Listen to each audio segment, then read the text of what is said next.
I declare war on your country. Now, the Second World War started on September 1, 1939.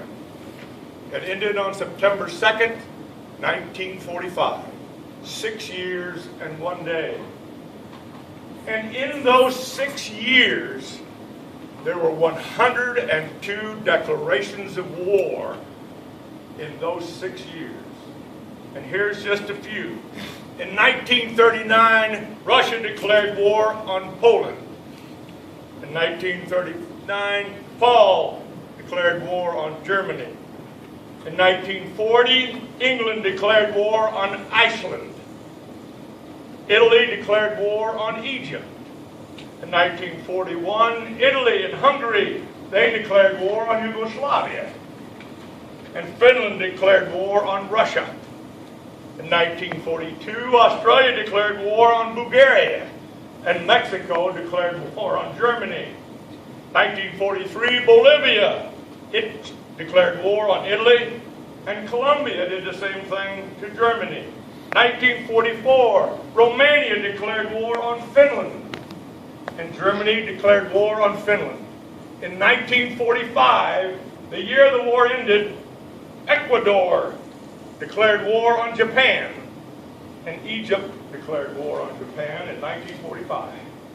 102 declarations of war in 6 years and 1 day. Now you all know the major powers of the Axis during the Second World War: Germany, Italy, and Japan. But do you know who else fought with those countries? How about Albania, Bulgaria, Finland, Hungary, Romania, Thailand, Yugoslavia. Yugoslavia is interested because it started the war on the Axis powers. It lasted 2 days and switched to the Allies. 2 days. Now you know the major countries of the Allies: England, Russia, United States, and China. But do you know the minor countries that fought with them? How about Cuba, Australia, Mexico, New Zealand, Panama, Peru, Egypt, Brazil, Chile, and the list goes on. Over 50. Over 50 other countries fought for the Allies during the Second World War. In 1944, 4 countries, 1944, almost the last year of the war, 4 countries switched sides.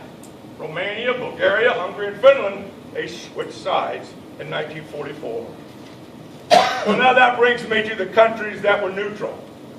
Now, if I asked you to name a country that was neutral during the Second World War, what would you say? Switzerland. Well, wait a minute, guys. There was a few more countries.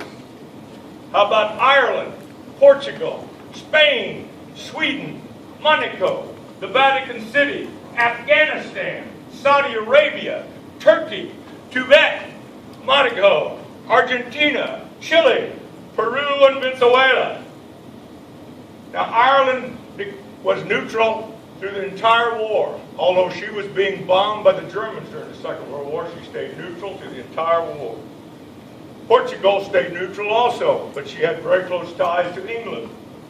Saudi Arabia was neutral for almost the entire war, but it's funny, all her oil went to the Allies, but she was neutral. But in February of 1945, she finally declared war on Germany. In April of 1945, she declared war on Japan. But no military action was ever taken by Saudi Arabia. Argentina stayed neutral until 1 month before the war ended. So that brings me to Switzerland. Switzerland's a whole different story. Switzerland's been independent and neutral since 1820. She was neutral during the First World War, the Second World War, and every war since. When the war started, she mobilized. She had an interesting plan. Her plan was to blow every bridge in Switzerland. Every railroad bridge, every car bridge, every walking bridge. And then it was going to take all her people and put them into caves. You see, they had caves and tunnels for their entire population when the war started, to put them in caves and tunnels.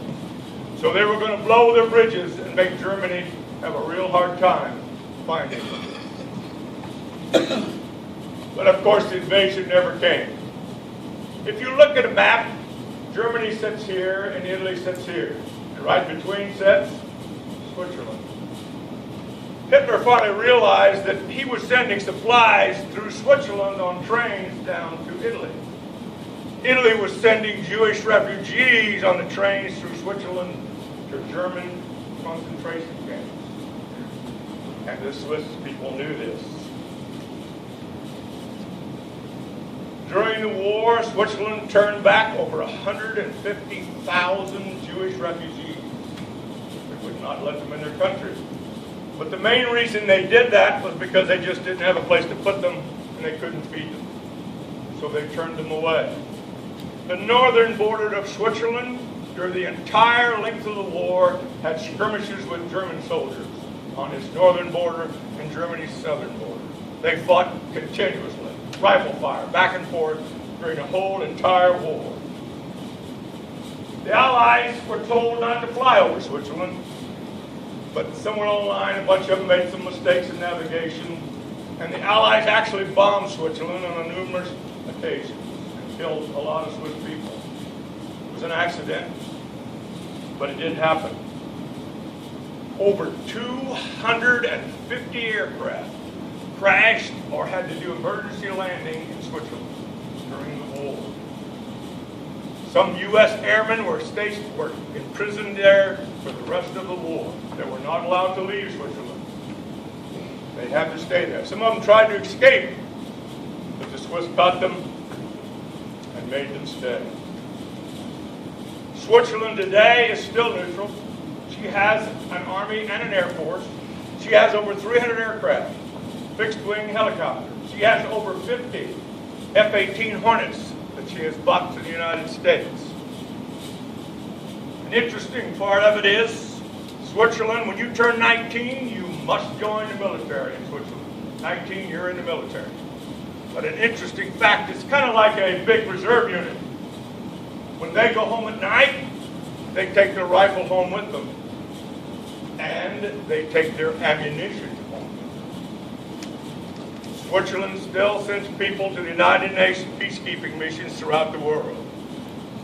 But it is still a neutral country. Now, I told you a while ago that the war lasted 6 years and 1 day. How long was the United States in World War II? Do you know? 3 years, 4 years. The United States was in the Second World War 3 years, 8 months, and 22 days. That's all she was in the Second World War. You see, the United States was neutral until December the 8th, 1941.